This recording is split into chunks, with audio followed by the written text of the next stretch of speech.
Assalamualaikum warahmatullahi wabarakatuh. Selamat siang, pagi, sore, malam. Perkenalkan, nama saya Udesi Payung dengan NIM 666 1240 230 dari kelas 3C. Hari ini saya akan mempresentasikan hasil pengerjaan saya tentang analisis visi, misi, sasaran, tujuan, faktor internal dan eksternal Universitas Sultan Ageng Tirtayasa. Sebelum saya masuk ke dalam materi, izinkan saya untuk berpantun. Gubernur butuh aspirasi, masyarakat kecil butuh solusi. Izinkan kami buka presentasi, semoga dapat memberi esensi. Kita akan masuk yang pertama, yaitu visi. Visi Untirta, yaitu terwujudnya Untirta sebagai highly integrated, smart and green, atau HITS and Green, University menuju PTN berbadan hukum yang unggul, berkarakter, dan berdaya saing global tahun 2030. Untuk analisis visi Untirta sendiri, visi Untirta sudah sesuai karena memuat kata kunci terwujudnya dan bersifat visioner serta mempunyai arah yang jelas menggambarkan Untirta di tahun 2030 secara jelas. Kita akan masuk ke misi. Misi Untirta itu yang pertama, meningkatkan kualitas, relevansi, dan daya saing pendidikan serta lulusan yang unggul, berkarakter, dan berdaya saing. Untuk analisis misi Untirta yang pertama ini, langkah untuk mewujudkan lulusan yang unggul dan siap bersaing di tingkat global sesuai dengan visi Untirta. Misi Untirta yang kedua, meningkatkan kualitas dan kuantitas penelitian dan pengabdian kepada masyarakat yang inovatif berbasis kebutuhan nyata sesuai perkembangan jalan. Untuk analisisnya, mendukung visi melalui penelitian dan inovasi yang bermanfaat bagi masyarakat dan memperkuat daya saing global. Yang ketiga, meningkatkannya daya dukung tata kelola perguruan tinggi yang baik dengan implementasi dari Health, Integrated, Smart and Green, atau HITS Green University. Untuk analisis, melakukan sistem manajemen kampus yang profesional dan berkelanjutan untuk mendukung terwujudnya visi Untirta 2030.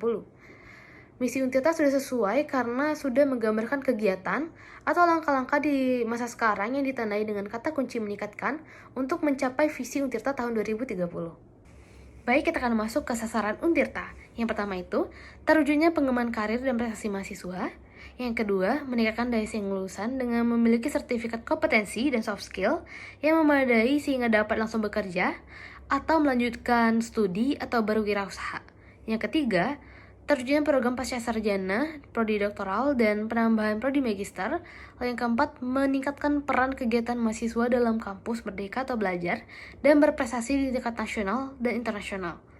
Lalu yang kelima, meningkatkannya peran dosen di luar kampus sebagai praktisi industri. Yang keenam, meningkatkan peran dosen sebagai pembina mahasiswa dalam meraih prestasi nasional atau internasional. Lalu yang ketujuh, meningkatkannya kompetensi dosen yang bergelar S3 dan bersertifikat kompetensi. Dan yang ke-8, meningkatkannya fungsional dosen dengan lektor kepala dan guru besar.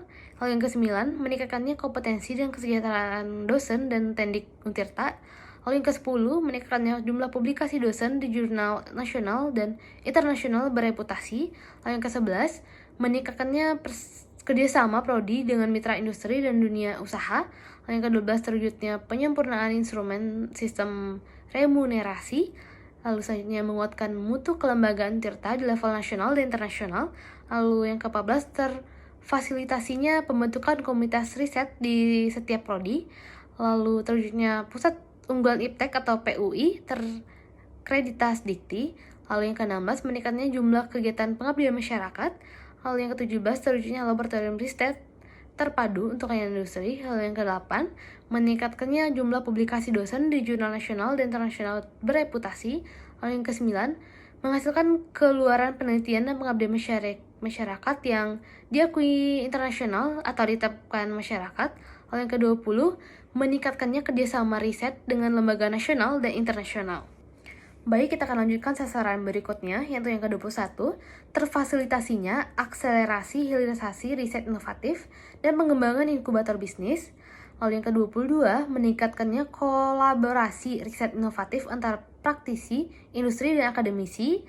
Lalu terselenggaranya pameran hasil riset inovatif berskala nasional dan internasional.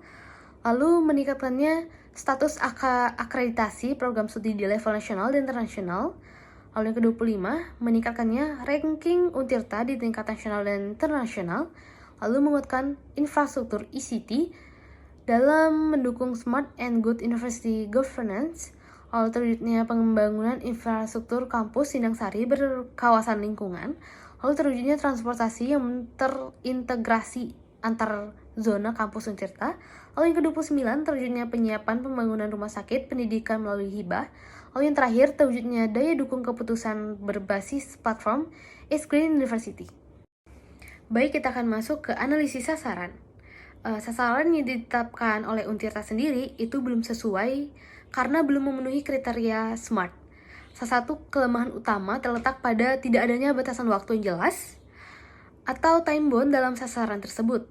Ketidakadaan tenggat waktu membuat Untirta sulit dalam memenuhi sejauh mana kemajuan dan tingkat keberhasilan yang telah dicapai.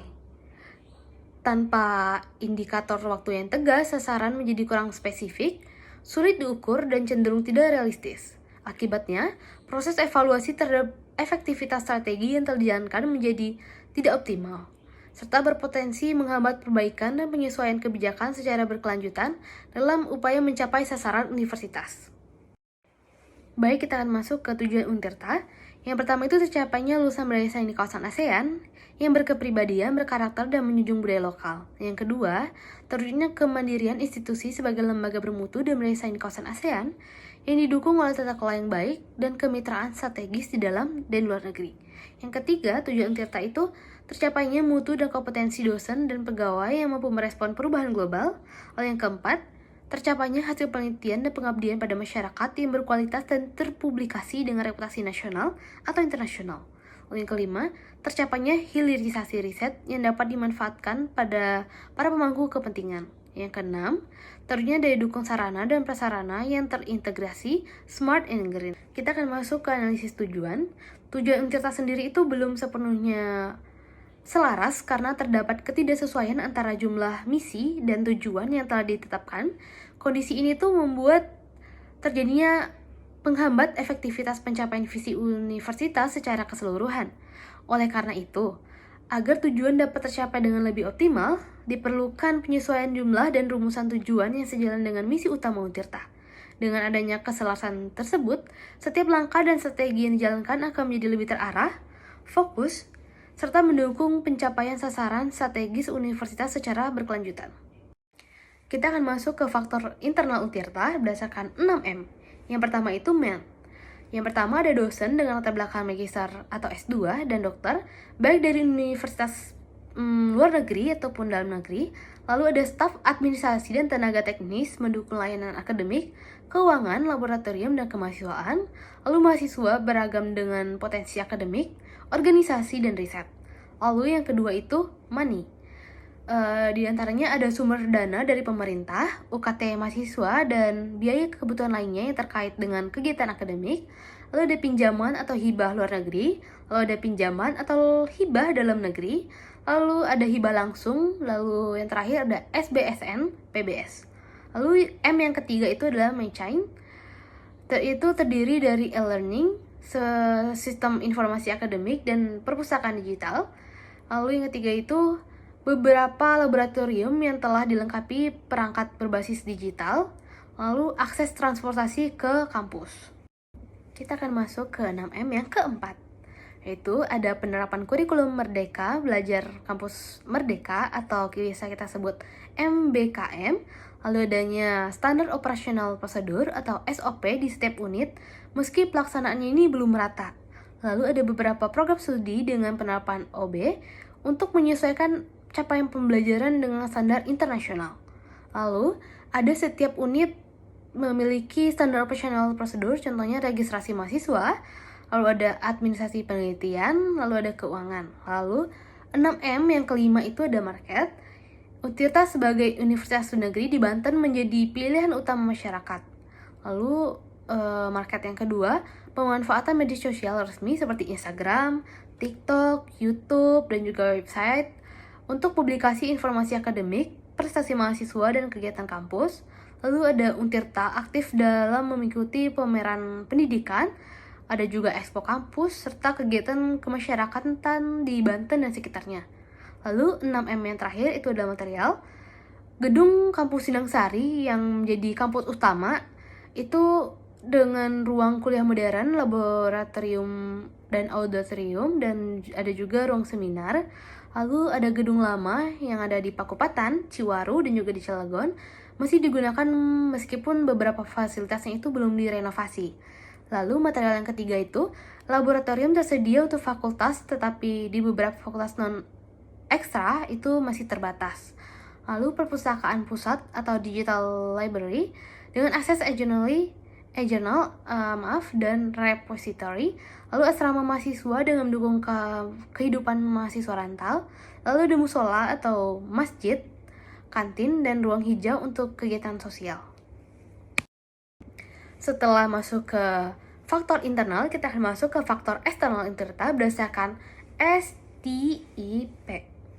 Yang pertama itu sosio-kultural, karakter masyarakat Banten dengan nilai budaya lokal yang kuat, lalu tingginya minat masyarakat terhadap pendidikan tinggi di negeri. Lalu ada T, yaitu teknologi. Untirta memiliki faktor eksternal dalam pengembangan teknologi digital dan AI dalam pendidikan. Lalu tuntutan penerapan pembelajaran berbasis teknologi. Lalu ada yang ketiga itu ekonomi. Fluktuasi daya beli masyarakat mempengaruhi kemampuan membayar UKT.